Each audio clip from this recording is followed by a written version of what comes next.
À 8h17, vous recevez Bernard Poirette, le délégué interministériel à la sécurité routière, Emmanuel Barbe. Monsieur Barbe, bonjour. Bonjour. Merci de venir au micro d'Europe 1 pour faire le point sur ces affaires de radar, notamment puisqu'il se dit que l'affaire du 80 km/h sur les routes secondaires, applicable depuis le 1er juillet dernier, a été l'un des déclencheurs du mouvement des Gilets jaunes qui se venge donc du coup sur les radars. Monsieur Castaner, le ministre de l'Intérieur, a dit qu'environ 2/3 des radars fixes le long des routes sont hors service. Est-ce que vous les remettez en état actuellement ou vous les laissez en l'état ?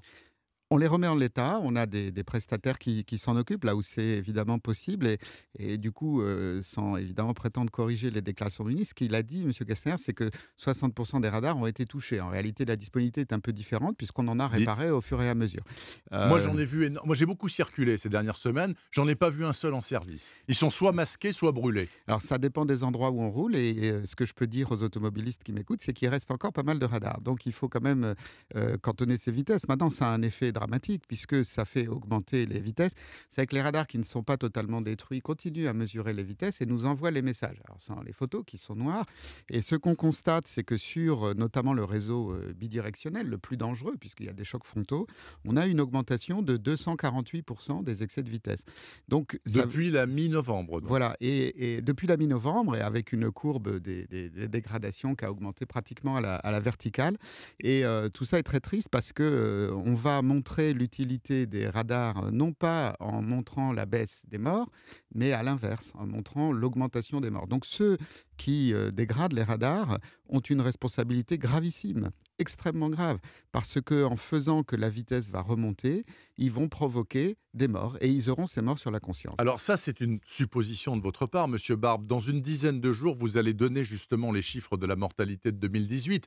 Ce qui est prouvé, c'est que jusqu'au 30 novembre, ces chiffres étaient plutôt bons, semble-t-il. Vous craignez qu'au mois de décembre, ils soient très mauvais ? Alors, les chiffres, à cause des vitesses excessives ? Les chiffres, en effet, à fin novembre étaient très très bons, même si finalement, en novembre, on a enregistré une baisse de la baisse, qui était déjà un effet des dégradations des radars à partir du 15 novembre. Décembre, les chiffres seront publiés prochainement et on fera un bilan du 80.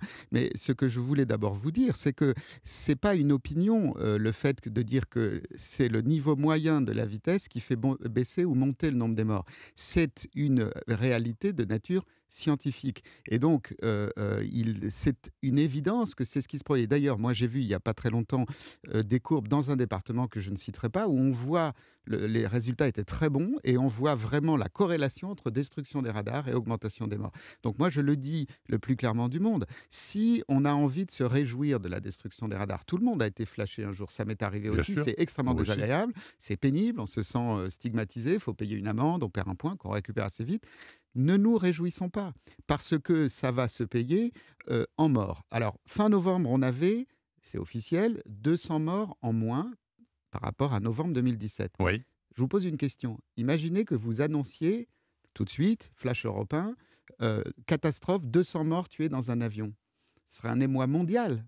Eh bien là, on a épargné 200 vies depuis le début de l'année 2018, entre janvier et novembre 2018. C'est considérable. Ça veut dire, ça marche toujours, que quand on parle de sécurité routière, quand on en fait une cause, eh bien, c'est une politique qui fonctionne.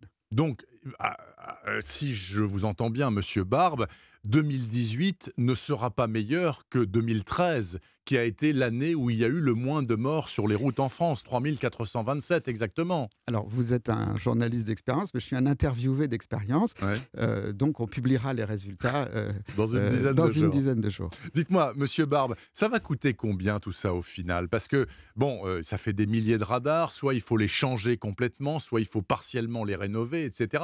C'est en dizaines de millions, en centaines de millions d'euros pour la collectivité ? Alors, je vais vous répondre que la première chose, c'est que ça va coûter des vies humaines. C'est pour ça qu'on travaille. Et donc ça, c'est la première chose. Ensuite, la réponse, c'est plutôt des centaines de millions. Plutôt des centaines parce que aussi, moi je le dis tranquillement, toutes les personnes qui étaient... donc il faut réparer, ça coûte très cher. C'est des technologies pour de la procédure pénale, donc c'est très coûteux. Et puis ensuite, il y a des personnes qui ne sont plus verbalisées, donc des recettes en moins. Et ces recettes, à 92%, elles vont à la sécurité routière, elles vont à la réparation des routes. Donc tout ça va coûter très très cher et évidemment c'est de l'argent public puisque c'est des biens publics. Donc moi je le dis, ceux qui cassent un radar, se font eux-mêmes du préjudice. Ils augmentent le niveau d'insécurité sur nos routes.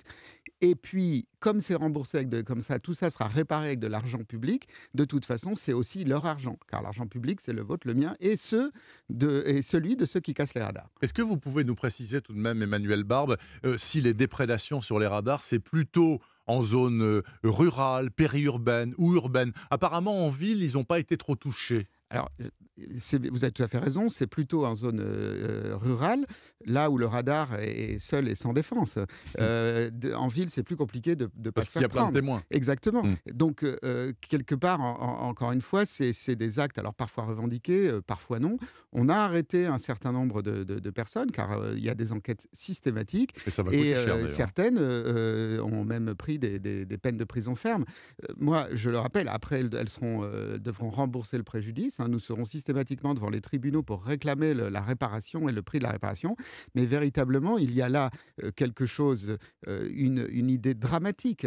Je le dis à tous ceux qui évidemment ne cassent pas les radars. Je crois que c'est l'immense majorité, il ne faut pas croire. Oui. Pour défaire ce réseau de radars, il ne faut pas des milliers de personnes. Mais ce que je veux dire, c'est que ne nous réjouissons pas collectivement, ne nous réjouissons pas, c'est dramatique. Ça se paiera en nombre de morts. Et moi, je vais vous faire une confidence, il y a des soirs où ça me déprime totalement. Moi, je ne suis pas intéressé aux recettes radars. Et d'ailleurs, je le répète, 92% vont à la sécurité.